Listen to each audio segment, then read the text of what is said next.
Hello, my dear third BCom student. This is G. Mirza Atik. I hope you are all safe. The next aspect in your contract costing. So, profit to be taken into consideration while preparing the contract account here. So, that is very important. So, that is known as called as profit on incomplete contract.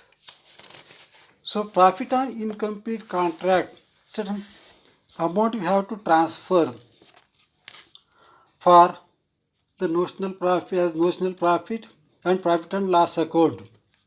Here some formulas we have to adapt here. First one, if work certified is less than 25% or 1/4 of contract price, then no profit to be transferred to profit and loss account. Notional profit retained as work in progress here. So in this case, no profit to be transferred to profit and loss account. Second one, if work certified is more than 1/4 and less than half of the contract price, then formula notional profit into cash received divided by work certified into 1/3 to be used to ascertain part of notional profit to be transferred to profit and loss account. Third condition, if work certified is more than half of the contract price but less than 90% of contract price, formula notional profit into cash received divided by work certified into 2/3 to ascertain part of notional profit to be transferred to profit and loss account. The balance to be transferred to are retained here work in progress. Fourth condition, when the contract is near completion, that is more than 90% here, two circumstances are there. A, transfer to profit and loss account, that is estimated profit into work certified divided by contract price. Next condition, estimated profit into work certified divided by contract price into cash received divided by work certified. So these are the important aspects taken into consideration. The next important aspect, certain entries we have to pass while preparing a contract account. So first A, contract is account debtor regarding actual payment. Retention money account debtor, amount for retained. So this retention money means amount retained by the contractee, amount retained to contract account, the value of work certified by the architect. Second entry, cash account debtor, actual payment received to contractee account. Second condition, again, contract account debtor, there is value of work certified to contractee's account. Next, cash account debtor to contract account, the actual payment purpose here, a cash received account debited here and contract account should be credited. In case of B, the debit balance on contractee account represent retention money. Next is C, value of certified account debtor to contract account, memorandum entry for the value of work certified. Next last, cash account debtor to contractee's account for actual payment received. So these are the common entries here while preparing a contract account here. So that is very important entries. The next very important aspect here, a specimen form of contract account, balance sheet and the work in progress account. So first try to understand the specimen form of contract account. With the help of this specimen form, we'll proceed. regarding the different types of problems here. So contract account debit side and credit side. First debit side entries here. Two materials. The direct purchases issued from stores. Two wages.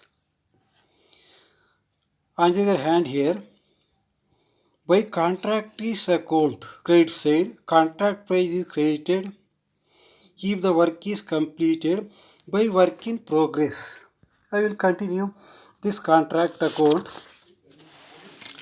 pro forma. Add outstanding debit side. If there is any outstanding amount, we have to it is there. We have to add to plant cost price, to direct expenses, to indirect expenses, to subcontract cost, to profit on sale of material, to notional profit. So this one is balancing figure. And on the other hand, credit side, work certified, work uncertified.